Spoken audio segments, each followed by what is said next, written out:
Morgan Rogers to Chelsea is a done deal, but Bruno Guimarães and Bradley Barcola could also be on the move this summer. James Young from Genius Sports joins me now. We're going to discuss those players from a statistical perspective. So we've had some big deals, haven't we, so far. Let's start with that Arsenal have been heavily linked with is Bruno Guimarães. That's been for a few days, weeks now.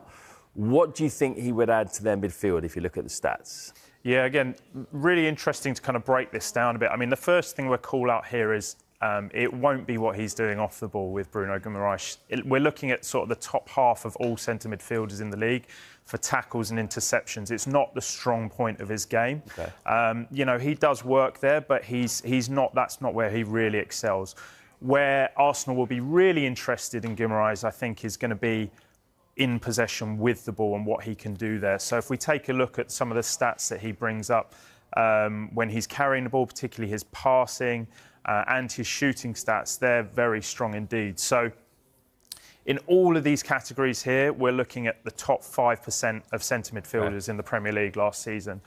Passing under pressure, this is obviously something increasingly with the pressing game we see nowadays, something that is he really excels at. Rarely gives the ball up under pressure and finds his man even when he's being put under intense pressure. Passes leading to a shot, again, very high in the top 5%. He's very creative and he's creating opportunities for his teammates really well. And again, we talked about this progressive passing stat with Morgan Rogers.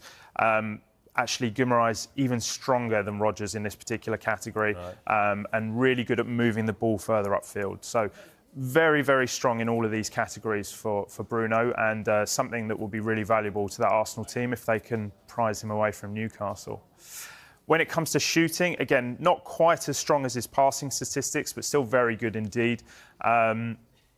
Very good at getting his shots on target. Again, we're talking kind of top 10% here of players in the league last season. A really interesting one is actually this middle one, fouls won. So what he does there is just relieve the pressure on his team. You know, he draws that foul, he wins fouls, and just calms the whole thing down a bit. Using his body, isn't he, in that situation? Very good in the middle at the park at doing that. So as well as playing the ball well under pressure, he can also just win a free kick under pressure as well and make the life easier for the rest of his teammates when they're really getting pressured hard by the opposition. So again, in possession of the ball, exceptionally strong, and covers a good amount of ground as well. Again, we're talking kind of top 10% of all centre midfielders. Top 10%, really? 8K? Not quite Declan Rice levels, but not a million miles off, is what you're saying. Exactly. Rice obviously exceptionally strong in that area, and how those two play against one another will be really interesting, or with each other, I should say, will be really interesting. But again, very strong statistically in all of these categories. OK, yeah, I'm sure Arsenal fans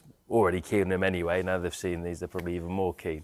Right, let's talk about PSG's Bradley Barcola. So it's another player that Arsenal have been linked with in the last few weeks. Liverpool also, though, have been interested and linked with him as well. What would be the better fit for Barcola, do you think, of those two teams? Yeah, so what we're looking at here is the opportunity that he might have in either of those teams. So we're going to look at what Iraola did at Bournemouth last season, how he liked to play. In actual fact, that left wing position that Barcola would most likely slot into, the Bournemouth left wingers had more shots than any other position in that team. They're actually the most shots on target of from that left wing position of any team in the league as well.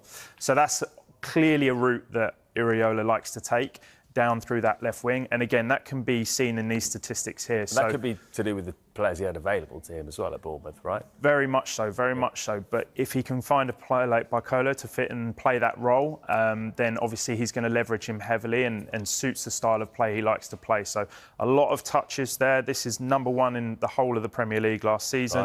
Right. And likewise, the passes into the left wing are number one in the Premier League last season. Conversely, looking at Arsenal fit-wise, you know, it's not going to surprise anyone that they're much more weighted towards the right wing, with Saka over there. Odegaard likes to drift over there as well.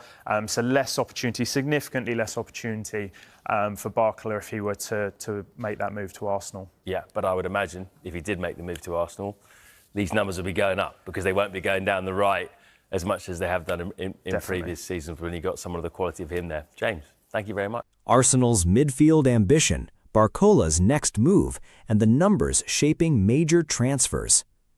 The summer transfer window is heating up, with major clubs looking to strengthen their squads ahead of the new season. In this discussion, Kabir Floyd and James Young examine the numbers behind Morgan Rogers' potential move to Chelsea, explore why Bruno Guimarães could be an ideal addition for Arsenal, and consider whether Bradley Barcola could end up at Arsenal or Liverpool. With tactical needs, transfer fees, and player statistics all playing a role, these potential moves could have a major impact on the Premier League landscape. The summer transfer window is once again bringing plenty of excitement, speculation, and debate, with some of the Premier League's biggest clubs looking to make important additions to their squads. Among the players attracting significant attention are Morgan Rogers, Bruno Guimarães, and Bradley Barcola. Kabir Floyd and James Young have examined the numbers behind these potential moves, looking beyond the headlines to understand why clubs could be interested in these players and how they might fit into their respective teams. One of the major talking points is Morgan Rogers and the possibility of a move to Chelsea. Rogers has developed into an exciting attacking player, combining physical strength with technical ability and an eye for goal. His performances have demonstrated his ability to operate in multiple attacking positions, making him an attractive option for a Chelsea side looking to build a squad capable of competing at the highest level. The numbers behind Rogers' performances help explain why his value has increased. His ability to carry the ball forward, create opportunities, and contribute directly to attacking moves has made him one of the more interesting young players in English football. Chelsea's interest would represent another major step in his career, although the financial side of any deal would ultimately determine whether an agreement can be reached. Attention then turns to Bruno Guimarães and why Arsenal could be interested in bringing the Brazilian midfielder to the Emirates. Arsenal already have a talented midfield, but Guimarães could provide another level of quality, intensity, and control. His ability to win possession, progress the ball, and contribute defensively makes him a versatile midfielder. He can operate as a deep-lying player while also having the technical quality to influence games higher up the pitch. For Mikel Arteta, that versatility could be extremely valuable. Guimarães' Premier League experience is another major advantage. He understands the demands of English football and has consistently shown his ability to perform in high-pressure matches. If Arsenal were able to secure his signature, the move could strengthen their midfield depth and give Arteta another elite option. The final major question concerns Bradley Barcola.